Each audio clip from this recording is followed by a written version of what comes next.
பட்டணத்திலும் வெளியிலும் ஆசீர்வதிக்கப்பட்டிருப்பாய், போகையிலும் வருகையிலும் ஆசீர்வதிக்கப்பட்டிருப்பாய். அப்படின்றது என்னன்னா, எல்லா விதத்துலையும் ஆசீர்வதிக்கப்படுவாய்ன்னு சொல்கிறத ரொம்ப அழுத்தமாக சொல்கிறதுக்காக இந்த மாதிரி ஒரு ஸ்டைல், லிட்ரரி ஸ்டைலை யூஸ் பண்ணுறாங்க. பட்டணத்திலும் வெளியிலும்னா வெறும் பட்டணத்திலும் கிராமத்திலும் அர்த்தம் இல்லை. பட்டணம் கிராமம் இருக்குது, அதுக்கு நடுவில் இருக்குது பாருங்கள். எல்லாத்துலேயும் பட்டணத்துலேருந்து கிராமம் வரைக்கும் எங்கே போனாலும், எங்கே இருந்தானா, பட்டணத்தில் இருந்தானா, டவுனில் இருந்தானா, முனிசிபாலிட்டியில் இருந்தானா, பட்டிக்காட்டில் இருந்தானா, எல்லா இடத்துலையும் ஆசீர்வதிப்பேன்றார். ஒருத்தர் சொல்கிறார், நீங்கள் பரவாயில்லையா, நல்லா பட்டணத்தில் பாஸ்டாக இருக்கீங்க, பைபிளை சரியாக வாசிங்க. என்ன இங்கே பட்டணத்தில் ஆரம்பித்து பட்டிக்காடு வரைக்கும் ஆசீர்வதிக்கிறேன்றாரு. எல்லா இடத்துலையும் ஆசீர்வதிப்பார். அதுதான் அப்படி அந்த ஸ்டைலில் சொல்லியிருக்காங்க பாருங்கள். பட்டணத்திலும் வெளியிலும் நம்ம கூட யூஸ் பண்ணுவோம் பேச்சில், மேலேயும் கீழையும் பார்த்தார். அப்படின்னு அர்த்தம் மேலே பார்த்துட்டு அப்புறம் கீழே பார்த்தாருன்னு அர்த்தம் கிடையாது. மேலேருந்து கீழே வரைக்கும் பார்த்தாருன்றதான் மேலேயும் கீழையும் பார்த்தாருன்றோம் இல்லையா? அப்போ எப்படி சொல்கிறாருன்னு கவனிங்க.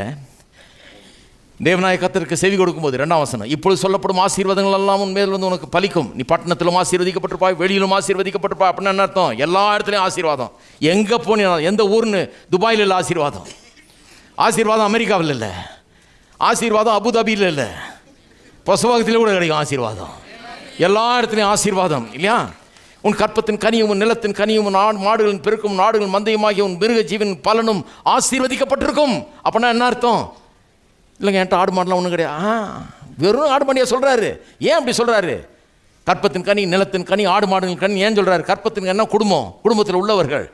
நிலத்தின் கனினா உன்னுடைய நிலம், சொத்து, அதெல்லாம் அதில் ஆசீர்வாதம். குடும்பத்தில் ஆசீர்வாதம், குடும்பத்தில் உள்ளவர்களுக்கு ஆசீர்வாதம். நிலம்னா உனக்கு உண்டான சொத்துக்கள் ஆசீர்வாதம். ஆடு மாடுகளின் பெருக்கம், மிருக ஜீவன்களோட ஆசீர்வாதம்ன்றாரு. மிருக ஜீவன்லாம் அந்த காலத்தில் எதுக்கு வச்சுருந்தாங்க? ஒரு தொழில் ஆசீர்வாதம். மிருக ஜீவனை வளர்த்தவன் வந்து ஆடு மாடை வச்சு தொழில் தான் பண்ணான். தொழில் ஆசீர்வாதம். எத்தனை பேர் நம்புறீங்க தொழில் ஆசீர்வாதம்னு? இதெல்லாம் யாரும் சொல்கிறதே இல்லை பாருங்கள். பாவம் மன்னிக்கப்பட்டுதா, செத்தா மோட்சம் போவியா? அடுத்த வாரம் வந்தாலும் இதே கதை தான், செத்தா மோட்சம். அதான் போன வாரமே சொன்னீங்களே, மோட்சம் போகிறதுக்கு ரெடியாக இருக்கிறேங்க. அது வரைக்கும் ஒரு ஆடும் இல்லை, ஒரு கோழி கூட கிடையாது. எந்த பஞ்சம் பசி பட்னி தான்.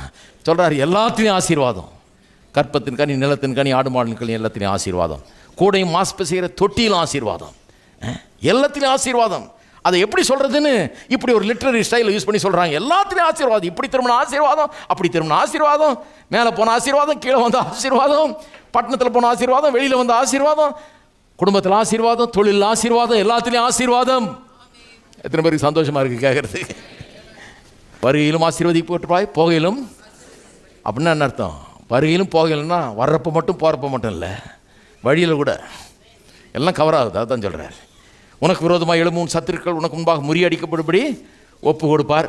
8 உன் களஞ்சியங்களும் நீ கையிடும் எல்லா வேலையிலும் உனக்கு ஆசீர்வாதம் கட்டளையிடுவார். களஞ்சியங்கள்லாம் பேங்க் அக்கௌண்ட்டு, அதை கூட ஆசீர்வதிப்பான் இருக்காரு. உன்னை பரிசுத்த ஜனமாக நிலைப்படுத்துவார். 9ஆம் அதிகாரம். பரிசுத்த ஜனம்னா வித்தியாசமான ஜனமாக உன்னை எஸ்டாப்ளிஷ் பண்ணுவார் இந்த உலகத்தில். பரிசுத்த ஜனம் நீங்கள் நினைக்கிற மாதிரி இல்லை, சட்டையில் பரிசுத்தம் இதில் அப்படி இல்லை. பரிசுத்த ஜனம்னா டோட்டலாக மற்ற ஜனங்களை காட்டிலும் வித்தியாசமான ஒரு ஐடென்டிட்டி உள்ளவர்களாக, இது ஒரு ஆசீர்வதிக்கப்பட்ட ஜனம் அப்படி நிலைப்படுத்துவார்ன்றார், எஸ்டாப்ளிஷ் பண்ணுவார்ன்றார். அப்புறம் சொல்கிறார், தேசத்தில் ஏற்ற காலத்தில் மழை பெய்யும், கையிட்டு செய்கிற வேலையெல்லாம் ஆசீர்வதி. எத்தனை தடவை சொல்லியிருக்காரு பாருங்க, கையிட்டு செய்கிற வேலையில் ஆசீர்வாதம், கையிட்டு செய்கிற வேலையில் ஆசீர்வாதம். ஆசீர்வதிக்க கர்த்தர் தம்முடைய பொக்கிஷசாலியாகிய வானத்தை திறப்பார். தேசத்தில் ஏற்ற காலத்தில் மழை பெய்யும், நீ கடன் வாங்காதிருப்பாய், கடன் கொடுக்கிறவனாய் இருப்பாய்.